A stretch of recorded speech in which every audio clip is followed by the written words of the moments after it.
Hi everybody, welcome back. I hope you're all doing well. So in today's video,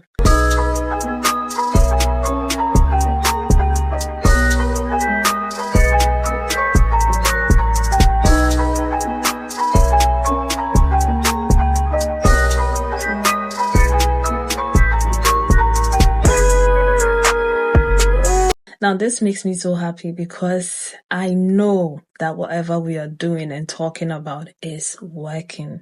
Women are checking out of using the dating site.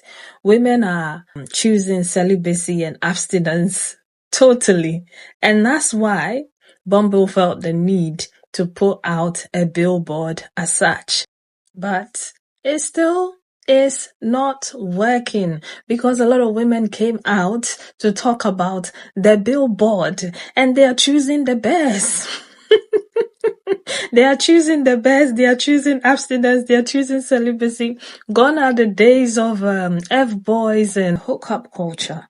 The phase of the digital S-work is coming to an end, if not already over, because most of the women are checking out or have checked out. So, without wasting your time, let's get into the responses for this controversy, and I'll come back and talk a little bit more. But before we do that, please don't forget to hit the subscribe button and leave your comment about all of this in the comment section. A vow of celibacy is absolutely the answer. I don't know if y'all have seen Bumble's latest ad campaign, these billboards, but when I saw them, my mouth quite literally fell open. Shaming women for choosing to abstain in 2024 is wild. I recently got back on the dating apps after not being on them for like 5 years, and the only one that I seemed to be able to tolerate was Bumble. But even then, I feel like I just could not get into it. And now I understand why. I know we all like to joke about how the dating pool has piss in it, but let's be real, it is so much more than that. As a woman, anytime that I choose to go out and meet a man, I am quite literally putting my life in danger. In 2024, where women are being assaulted, where women are being unalived, where women are literally being dismembered after meeting up with men off of these platforms and off of these apps, a vow of celibacy absolutely is the answer. In 2024, where life-threatening STDs are running rampant, a vow of celibacy is absolutely the answer. I don't know if they thought they ate with these, but they most certainly did not. My question for Bumble then is this: if a vow of celibacy isn't the answer, then please tell us what is. Because surely it cannot be meeting up with a stranger online, going to their home, or worse, inviting them over to my home, sleeping with them, putting my health at risk, putting my life at risk, and just hoping and praying that they end up being the love of my life. Dating in 2024 as a woman has become such a chore and honestly a little bit of a joke. Like, putting aside the podcast bros, the passport bros, the 50-50 warriors, we literally are endangering our lives every time we choose to go out with men. Women are starting to realize that at the end of the day, the juice may not be worth the squeeze. More and more women in their 30s and 40s are choosing celibacy or choosing to just remove themselves from the dating market entirely because it's just not worth it. And I think Bumble and a lot of these other apps realize that, which is why they're continuously introducing these new features, ramping up their algorithms, and introducing more and more paywalls to try and entice us back into a system that really doesn't serve us at the end of the day. Like, I have been so disinterested in opening up my phone and giving these apps another chance, but this is the sign that I needed to go ahead and just delete them entirely. You can always tell time and capitalism by advertisements. Look at what's being sold to you. So Bumble has all of these new billboards condemning women for taking a break from the dating game. Here's one: you know full well a vow of celibacy is not the answer. Same words, different ads. They're telling you, oh, we know the dating game is rigged, but you still have to play. 4B is working, ladies. Or whatever you want to call it. Women taking time, putting themselves first, decentering men is working. And all these companies that rely on using you as the product are scrambling, trying to get you back in. Dating sites used to be free because you're the product. They're selling you to men without your consent. And then these companies got greedy for the same substandard men. They wanted to divide them into tiers and get you to pay to have access to them, because they said the reason you're not getting good enough matches, the reasons none of these dates are working out is because you're not paying to get access to the high value men, to the cream of the crop. And a lot of women were falling for that. But then women who had paid were generous enough to share their access and said, these are the same men. These are the same men I swiped left on for free. I said, no, I don't want them. And then you put them behind a paywall and try to give me the same garbage. We're still getting essayed. We're still getting lewd messages. We're still getting, pics of their eggplants that we never said we wanted. These men are crude. They are lascivious. We do not want them. But Bumble and Hinge, OkCupid, Tinder, you're the product. They need to be able to sell you. Otherwise, they're losing their market share. And so they're trying to shame women. They're trying to cajole women. It's no different than men. Instead of men improving, women have already told them what the issues are. But men are like, oh, well, you can't just write off all men. Some of you all are going to have to settle. Everybody's not going to get a good man. No, we already said you're not providing good men, so we're not participating. We're sitting by ourselves. We're improving our own lives. We're pouring into our friends and our families. And men are like, you can't do that. Apparently we can. And now the businesses are getting in on it because you are valuable, women.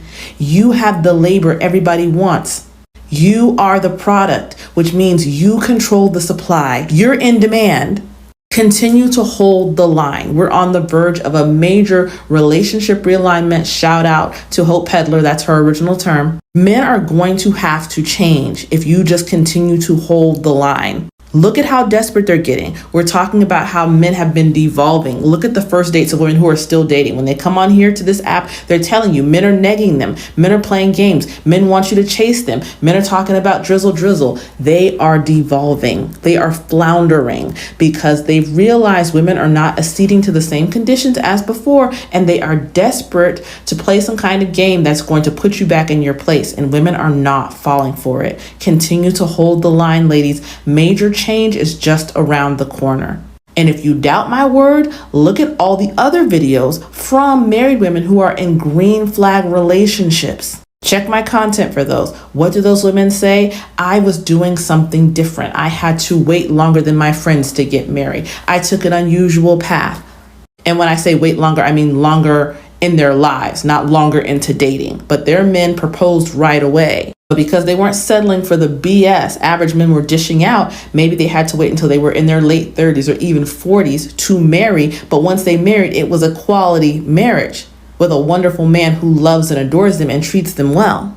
When you're extraordinary, you can't do things like the ordinary.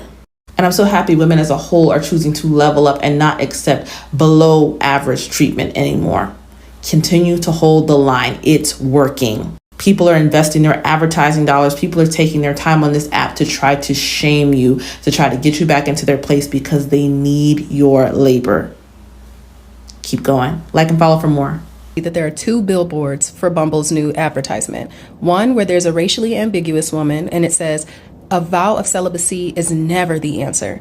And then there's a billboard with an obviously black woman on it, and it says, you know full well a vow of celibacy is never the answer. The whole campaign is bullshit, but even in the bullshit campaign, they found a way to make it more bullshit for black women. I think they're preying on what they think is a weakness of like the tropes of single black women or the struggles of single black women, or even statistically, like black women not getting married at as high rates as other races and things like that. And they're trying to prey on what they think are black women's fears. You know full well celibacy is not the answer.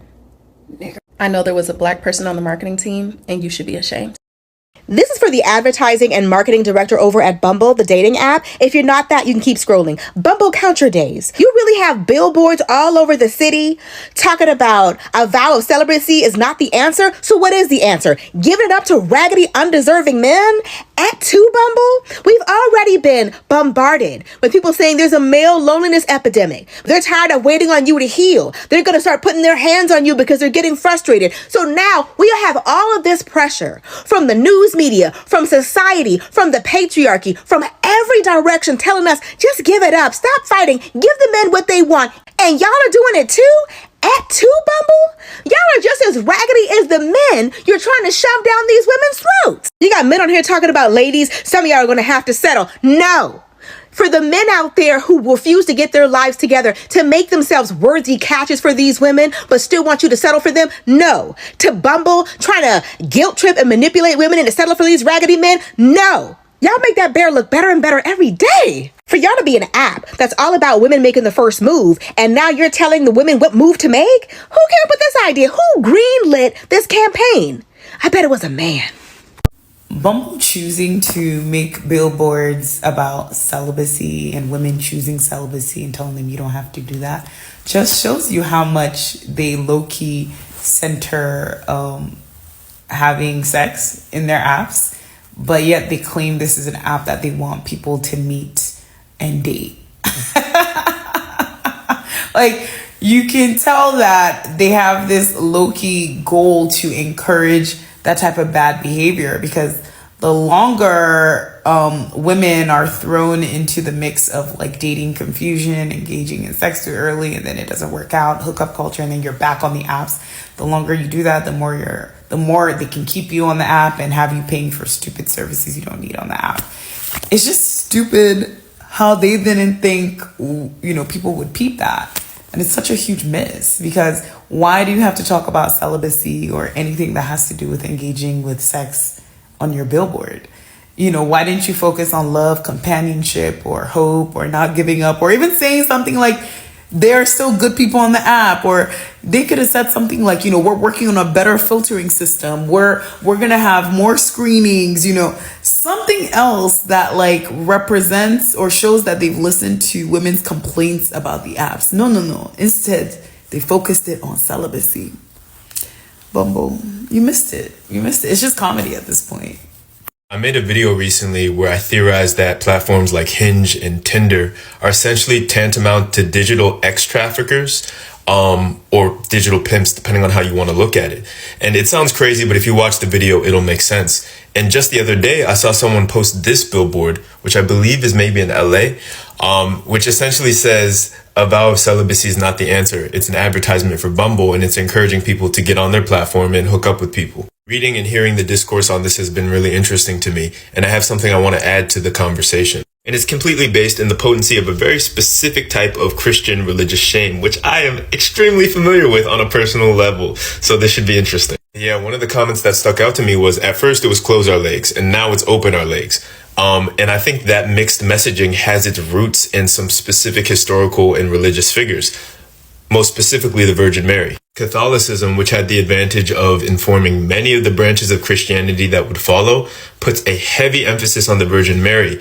And she's kind of seen as this immaculate figure, but that immaculate nature has a contradiction at its core, because she is both a mother and a virgin. And much in the way that Jesus Christ is supposed to be the model for the life of a righteous man, I feel like in some ways, the Virgin Mary is supposed to be the archetype of the ideal holy woman. But that archetype is an unattainable goal, because again, she is a virgin and a mother. So there's this implied purity and non-sexuality that is also at the same time supposed to interface with what is inherently a role that for pretty much everyone else requires some type of sex life, some type of understanding of sex and sensuality and all of these other things, and agency, moreover, because in an ideal world, and in many cases, motherhood is something that people choose. But I feel like historically, the Catholic Church has really held women to this impossible standard, because at the same time that there's all of this shame about women having any agency around their sex life or sensuality, there have historically been huge pressures for women to bear as many children as possible to help with the expansion of this ideology and the empires that latched onto it. There's all those old jokes about Irish Catholic families being massive, for example.